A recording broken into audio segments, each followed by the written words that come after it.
नमस्कार। मैं हूं अंजू पंकज। बहुत बहुत स्वागत है आप सबका।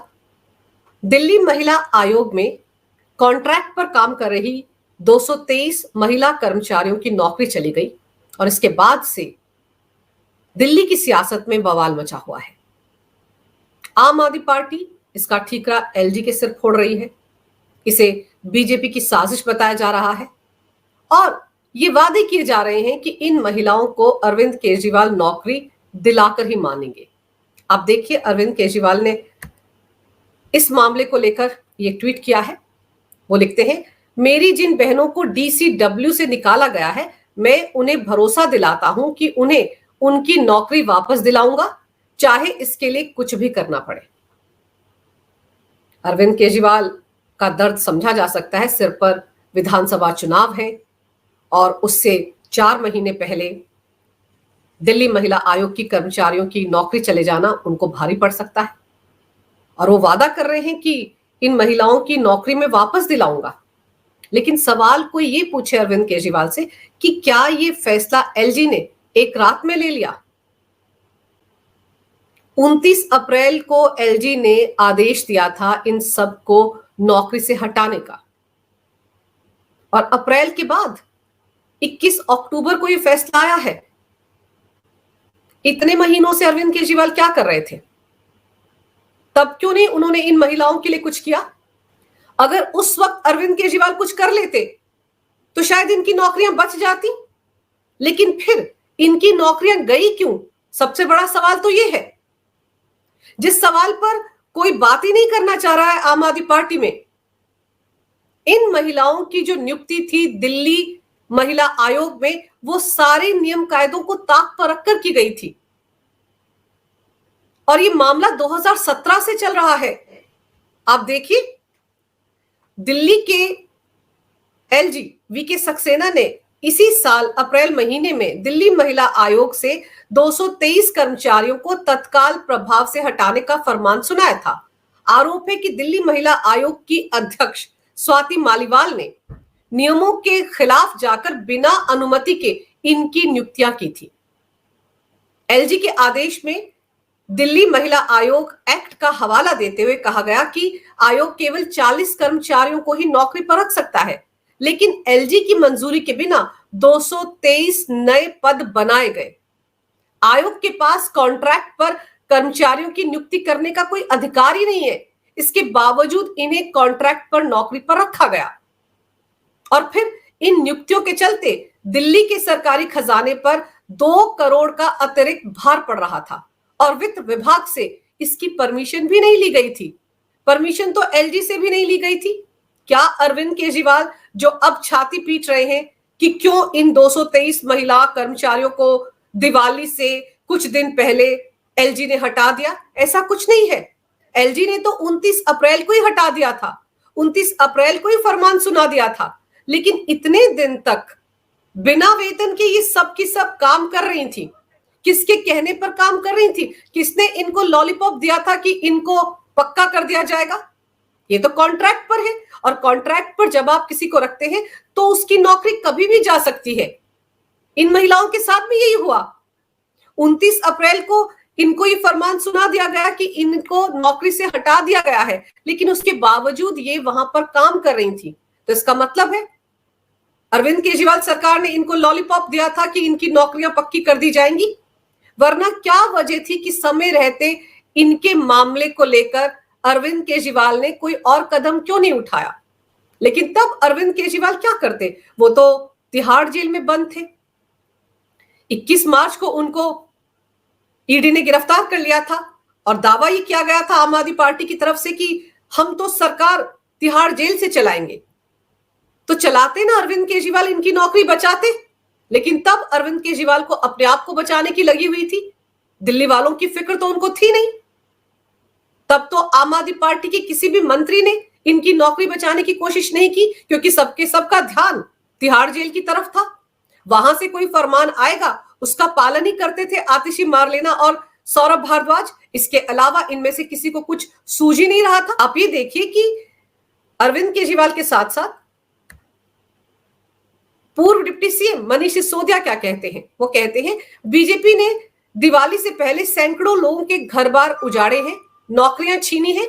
ये भारतीय जनता पार्टी की तरफ से दीपावली के पहले का किया गया पाप है। और फिर आप ये देखिए कि एलजी ने इसके लिए एक कमेटी बनाई थी जिसने पूरी जांच पड़ताल की थी 2017 में। फरवरी 2017 में नियुक्तियों की जांच पड़ताल का काम शुरू हुआ था। दिल्ली महिला आयोग के मेंबर सेक्रेटरी के एफिडेविट और ऑडिट रिपोर्ट के आधार पर एलजी ने महिला आयोग में अवैध नियुक्तियों और आर्थिक गड़बड़ियों की जांच के लिए इस कमेटी का गठन किया था। जून 2017 में इस कमेटी ने अपनी रिपोर्ट में खुलासा किया था कि दिल्ली महिला आयोग के संचालन में बड़े स्तर पर फाइनेंशियल और एडमिनिस्ट्रेशन की गड़बड़ियां पाई गई हैं। 2017 का मामला है, अभी एक दिन पुराना मामला नहीं है। आगे देखिए, इसी रिपोर्ट में यह खुलासा किया गया था कि दिल्ली महिला आयोग में गैर आधिकारिक मैन पावर का इस्तेमाल किया गया है, नियुक्तियां की गई हैं। एलजी की तरफ से नियुक्त किए गए मेंबर सेक्रेटरी को उनके पद से हटाकर दिल्ली सरकार ने मेंबर सेक्रेटरी को नियुक्त किया था। यहां पर भी एलजी के ऑर्डर की तौहीन की गई थी। बिना इजाजत प्रोजेक्ट लॉन्च किए गए दिल्ली महिला आयोग में, निजी संस्थानों और एनजीओ को फायदा पहुंचाया गया। बिना इजाजत दिल्ली महिला आयोग ने गाड़ियां खरीदी। 223 नियुक्तियों में तय प्रक्रिया का पालन नहीं किया गया, ना ही इसके लिए एलजी से इजाजत ली गई। पहले तो दिल्ली सरकार को दिल्ली महिला आयोग में इन नियुक्तियों के लिए एलजी से परमिशन लेनी थी, कोई परमिशन नहीं ली गई। धड़ाधड़ पैसा खर्च किया गया प्रोजेक्ट्स के लिए, निजी संस्थानों और एनजीओ को फायदा पहुंचाने के लिए, और ये नियुक्तियां भी तमाम नियम कायदों को ताक पर रखकर की गई। और नियम के हिसाब से दिल्ली सरकार दिल्ली महिला आयोग को सिर्फ 40 नियुक्तियों की परमिशन दे सकती है, लेकिन 223 नियुक्तियां करके कई नियमों और शर्तों का उल्लंघन किया गया। इन नियुक्तियों की जरूरत आखिर क्यों पड़ी? नियुक्त किए गए लोगों की क्वालिफिकेशन क्या है? इसके लिए क्या कोई स्टडी की गई? एडमिनिस्ट्रेशन और फाइनेंस डिपार्टमेंट से इजाजत भी नहीं मांगी गई। कहीं कोई विज्ञापन भी नहीं निकाला गया कि दिल्ली महिला आयोग को कर्मचारियों की जरूरत है, उनकी क्या क्वालिफिकेशन होगी, कैसे वो अप्लाई कर सकते हैं। इसको लेकर कहीं किसी अखबार में कोई विज्ञापन नहीं निकाला गया। भर्ती के लिए एससी एसटी नियम कायदों का भी पालन नहीं किया गया। तो जिन नियुक्तियों के लिए इतना शोर मचाया जा रहा है कि कॉन्ट्रैक्ट पर ये 223 कर्मचारी रखे गए थे, देखिए इन महिला कर्मचारियों को हटा दिया गया दिवाली से एक हफ्ता पहले। दिवाली से एक हफ्ता पहले तक ये मामला खिंचा क्यों? क्योंकि आम आदमी पार्टी ने समय रहते कोई एक्शन ही नहीं लिया। अगर वो चाहते तो इस मामले को लेकर सुप्रीम कोर्ट चले जाते, लेकिन वहां पर वो फंस जाते, क्योंकि वहां पर भी तो एलजी की तरफ से ये सफाई दी जाती कि इनकी नियुक्तियों में धांधली की गई है। सरकार अगर कोई भी नौकरी निकालती है, अगर एक भी आदमी की नियुक्ति करती है तो नियम कायदों के तहत वो नियुक्तियां होती हैं। यहां पर गलती किसकी है? कॉन्ट्रैक्ट पर इन कर्मचारियों को दिल्ली सरकार ने रखा। उस वक्त दिल्ली के सीएम अरविंद केजरीवाल थे, और तब लेडी सिंघम हुआ करती थी स्वाति मालीवाल अरविंद केजरीवाल के लिए। तो अरविंद केजरीवाल की लेडी सिंघम ने 223 नियुक्तियां किस आधार पर की? इसकी सफाई तो स्वाति मालीवाल को भी देनी चाहिए और अरविंद केजरीवाल को भी। अगर आज ये 223 महिलाएं इस कदर परेशान हैं कि उनको नौकरी से निकाल दिया गया है, तो इन हालात के लिए एलजी या बीजेपी नहीं, खुद अरविंद केजरीवाल जिम्मेदार हैं। क्यों उन्होंने कॉन्ट्रैक्ट पर इन महिलाओं को नौकरी दी, जबकि सिर्फ 40 कर्मचारियों को ही दिल्ली महिला आयोग में रखा जा सकता था? क्यों एलजी से परमिशन नहीं ली? क्यों इसके लिए विज्ञापन नहीं निकाले? क्यों नियम कायदों का पालन नहीं किया गया? क्यों एससी एसटी के तहत जो आरक्षण दिया जाता है उसका पालन नहीं किया? तो यहां समझने वाली बात यह है कि 223 महिला कर्मचारी जो है ये आम आदमी पार्टी के किसी ना किसी नेता, किसी ना किसी कार्यकर्ता के रिश्तेदार होंगी, तभी तो नौकरियों को रेवड़ियों की तरह इन्हें बांटा गया।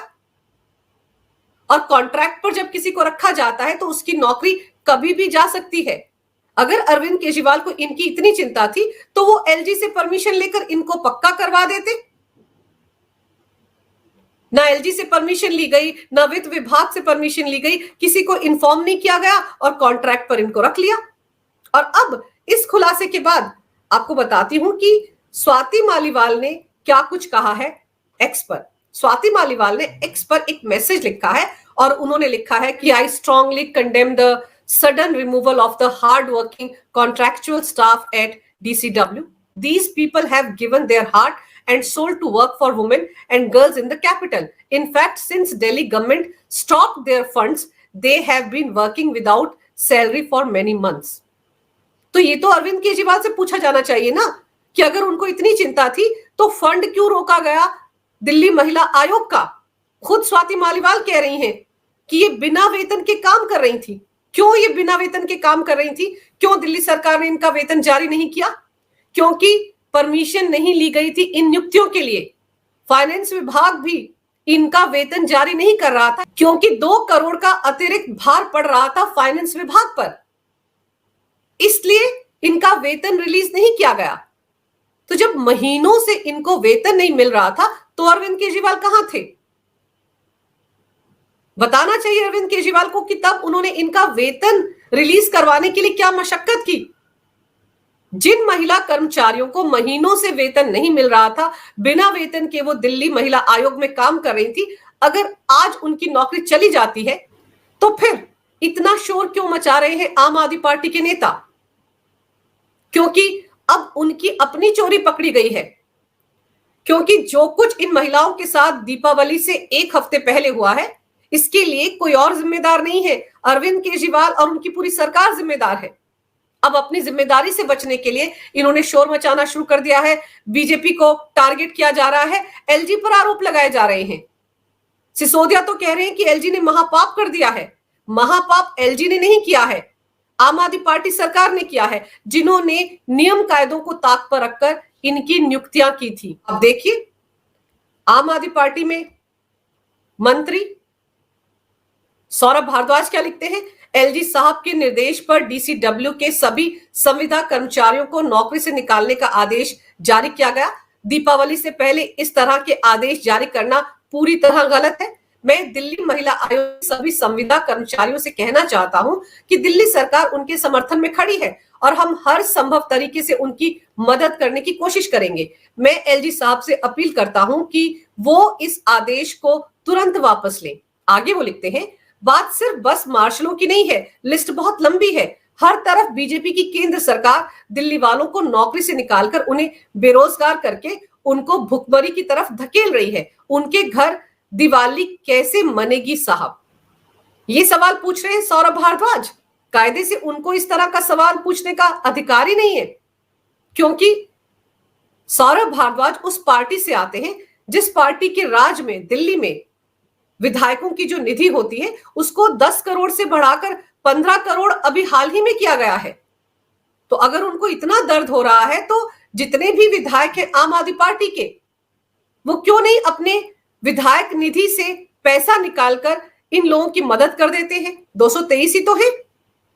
और फिर इसके साथ साथ मार्शल्स भी हैं जिनको पिछले साल दीपावली से 1 महीने पहले केजरीवाल सरकार ने ही नौकरी से निकाल दिया था। और तब आम आदमी पार्टी पर यह आरोप लगा था कि उन्होंने सिविल डिफेंस वॉलंटियर्स के तौर पर जिन लोगों की भर्ती की थी उसमें भी नियम कायदे फॉलो नहीं किए गए थे। 80% लोगों को पहले नियुक्त कर लिया गया था और बाद में सिर्फ 20% लोगों की भर्ती के लिए विज्ञापन निकाले गए थे। वहां पर भी SC ST के आरक्षण के तहत नियुक्तियां नहीं की गई थी और इसीलिए एलजी ने उन सबको भी नौकरी से हटाने का फरमान जारी किया था। हालांकि आपको याद होगा उस वक्त बहुत शोर मचाया था आम आदमी पार्टी ने कि देखिए मार्शल्स जो है वो तो बसों में तैनात किए गए हैं महिला सुरक्षा के लिए, और इस तरह से एलजी ने मार्शल्स को जिनकी नियुक्ति सिविल डिफेंस वॉलंटियर के तौर पर हुई थी उनको उनके पदों से हटा दिया है। ऐसे में दिल्ली की बसों में महिलाओं की सुरक्षा को खतरे में डाल दिया है वगैरह वगैरह। यानी कि महिलाओं की सुरक्षा के नाम पर ये रोना रोया गया था। लेकिन गौर करने वाली बात यह है कि उनकी भर्ती भी तो नियम कायदों को ताक पर रखकर हुई थी।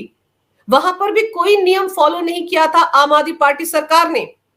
वहां पर भी उन्होंने अपने ही लोगों को नौकरियों की शक्ल में रेवड़ियां बांटी थी और वो लोग पिछले 1 साल से जगह जगह धरने पर बैठे हैं। लेकिन आम आदमी पार्टी के किसी भी नेता के पास, किसी भी मंत्री के पास इतनी फुर्सत नहीं है कि उनका हाल पूछे उनके पास जाकर। तो सवाल ये उठता है कि पिछले 1 साल में अरविंद केजरीवाल ने मार्शल्स के लिए क्या किया। ये तो कहा गया था उस वक्त कि इनको भर्ती किया जाएगा होमगार्ड्स के तौर पर। वो भर्तियां आज तक क्यों नहीं कर पाई आम आदमी पार्टी सरकार? क्यों नहीं उन्होंने एलजी से इसको लेकर परमिशन ली? लेकिन शोर मचाया जाता है कि देखिए एलजी ये नहीं होने दे रहे हैं। कोई ये जानने की कोशिश नहीं करता है कि ऐसे हालात हुए क्यों, क्यों ये नियुक्तियां नियम कायदों को ताक पर रखकर की गई, किसको फायदा पहुंचाने के लिए की गई। ये जो सिविल डिफेंस वॉलंटियर है, इनको अगर आप गौर से देखेंगे तो इनमें ज्यादातर लोग आम आदमी पार्टी के नेताओं और कार्यकर्ताओं के रिश्तेदार हैं। आम आदमी पार्टी की ना अपनी कोई विचारधारा है, ना उनका अपना कैडर है। तो पिछले 10 साल में इस तरह से अपने ही लोगों को, अपने ही कार्यकर्ताओं को नौकरियां बांट बांट कर आम आदमी पार्टी ने अपना एक कैडर खड़ा करने की कोशिश की है। और अगर नियम फॉलो किए गए होते तो कोई इनको नौकरियों से नहीं हटा सकता था। और आपको याद होगा पिछले साल जुलाई महीने में एलजी ने 437 विशेषज्ञों और फेलो को हटाने का आदेश भी जारी किया था, जो विभिन्न विभागों में काम कर रहे थे।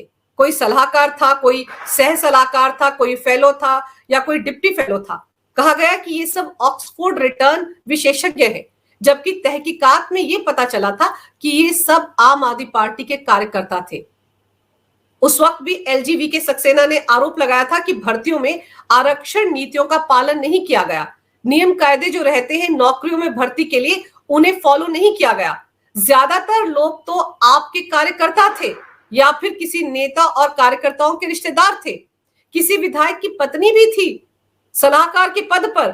और हरियाणा में आम आदमी पार्टी का जो यूथ विंग है, उसके पदाधिकारियों को भी इसी तरह से अलग अलग विभागों में नौकरियां दी गई थी।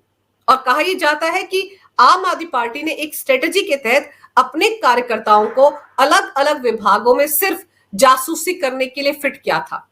लाखों का वेतन इन्हें गैर कानूनी तरीके से बांटा जा रहा था। ये सब लोग जहां जहां इनकी तैनाती थी वहां जाकर काम नहीं करते थे, बल्कि सोशल मीडिया पर आम आदमी पार्टी का गुणगान करते थे, आम आदमी पार्टी की तमाम योजनाओं का बखान करते थे। ये इनका काम था। अगर इन सब को एलजी ने इनके पदों से हटाया है तो उन्होंने दिल्ली के सरकारी खजाने को, जो इस तरीके से आम आदमी पार्टी सरकार चूना लगा रही थी, उससे खजाने को बचाया है। वैसे भी सरकारी खजाना दिल्ली का खाली हो चुका है। 7,000 करोड़ का राजकोषीय घाटा जो है इस बार होने जा रहा है।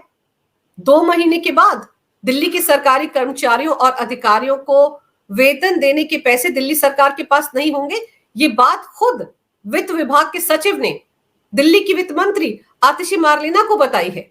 और जिस वक्त 2020 में वो सरकारी खजाने से पैसा निकाल रहे थे अवैध तरीके से 9-9 करोड़ के वर्क ऑर्डर के जरिए, उस वक्त दिल्ली के लोग ऑक्सीजन के एक एक सिलेंडर के लिए तरस रहे थे। उस वक्त अरविंद केजरीवाल को इन लोगों का ख्याल कहां आया? ये जो दिल्ली महिला आयोग की महिला कर्मचारी हैं, इनको महीनों से वेतन नहीं मिल रहा था, लेकिन अरविंद केजरीवाल ऐशो आराम की जिंदगी काट रहे थे शीश महल के अंदर। तो वो भी तो अरविंद केजरीवाल ने दिल्ली के सरकारी खजाने को चूना लगाकर ही 55 करोड़ का शीश महल बनाया था।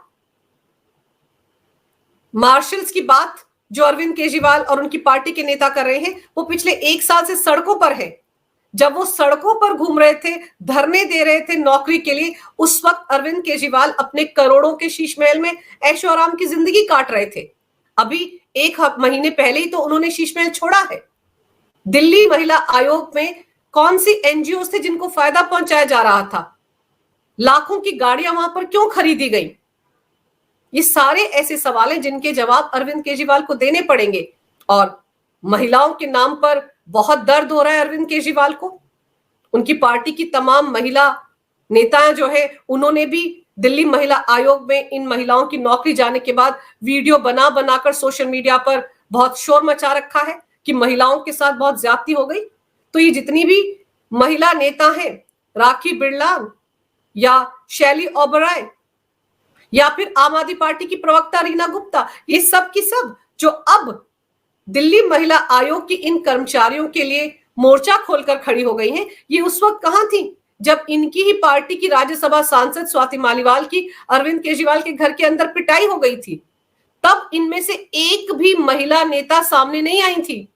तब इनमें से किसी एक ने एक ट्वीट भी नहीं किया था स्वाति मालीवाल के पक्ष में। स्वाति मालीवाल भी तो दिल्ली महिला आयोग की अध्यक्ष हुआ करती थी, उन्होंने भी तो दिल्ली में महिलाओं के लिए कई लड़ाइयां लड़ी। लेकिन जब उनके साथ ज्यादती हुई शीश महल के अंदर, उस वक्त इन सब महिला नेताओं को सांप सूंघ गया था। और आज ये इन 223 महिला कर्मचारियों के लिए शोर मचा रही हैं। तो ये जो दोगलापन है आम आदमी पार्टी का, अपनी खामियों को छिपाकर दूसरे पर आरोप लगाने का जो फैशन है आम आदमी पार्टी के नेताओं का, वही इस बार के विधानसभा चुनाव में उन्हें भारी पड़ने वाला है। अगर आपको ये वीडियो अच्छा लगे तो कृपया इसे लाइक करें, शेयर करें। अगर आप पहली बार मेरे चैनल पर आए हैं तो कृपया मेरे चैनल को सब्सक्राइब करना ना भूलें। मेरे चैनल को अपना पूरा सहयोग दें। ये वीडियो देखने के लिए बहुत बहुत धन्यवाद। नमस्कार। भारत माता की जय हो। वंदे मातरम और जय श्री राम।